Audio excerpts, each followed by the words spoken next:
Monday, the FBI and related IC agencies briefed my staff on a major breakthrough.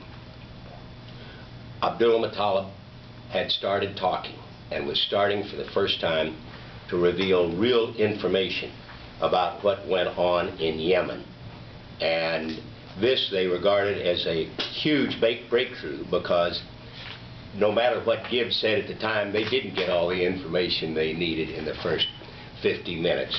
So this was their first in-depth briefing. It was made possible by work of the IC bringing some members of Abdulmutallab's family to meet with him and say that he was bringing shame on their family.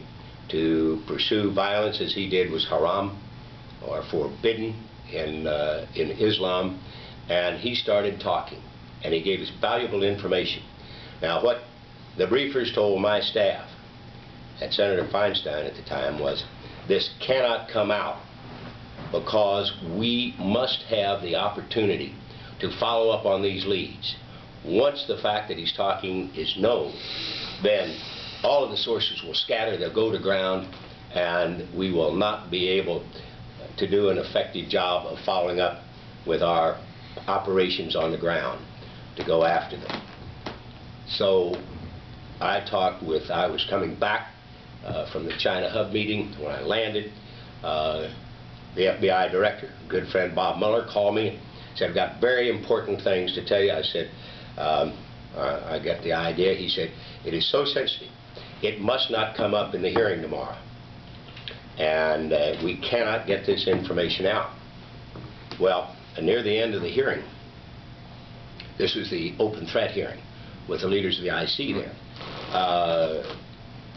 the chair, perhaps forgetting about what had been said earlier, started to ask Bob Mueller whether they were getting any cooperation. And I said, "No, Diane, no, don't ask, don't ask." He said yes. But that was all he said, and that was the end of it. But that night, the White House had a full briefing, told all the details about what Mutallab had told him, and even told the rest of the story, that he started to talk because they brought his family in. And the deputy press secretary, Mr. Barton, appeared on and said, "We wanted to get this in, we wanted to release this information to show the American people we were making some progress on this investigation." As one who's been involved in intelligence for a few years, I know the worst thing you can do is disclose prematurely what information you have, because that is of great benefit to those who are terrorists and want to kill our people.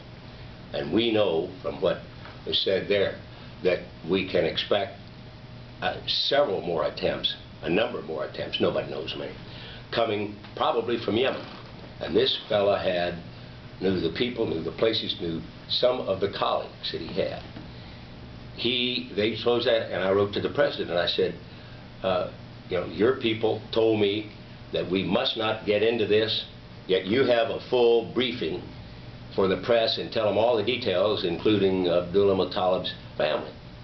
And I said, this was too important a national security issue to have the White House broadcast all the details, not just to America, but to the terrorists abroad. And Gibbs said, "I'd apologize." And I said, "Look, you tell me to keep my mouth shut, and then you go and reveal everything that the intelligence community has told me will significantly limit our ability to collect intelligence that can keep us safe from another terror attack." And you told him about the apology?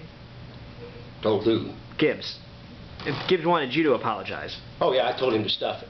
No, I said with all he's shoveling, you know, I'm not debating. Somebody wants me to debate him. I'm not debating a press flack who has such a checkered career as Mr. Gibbs. I'm not going to get into that.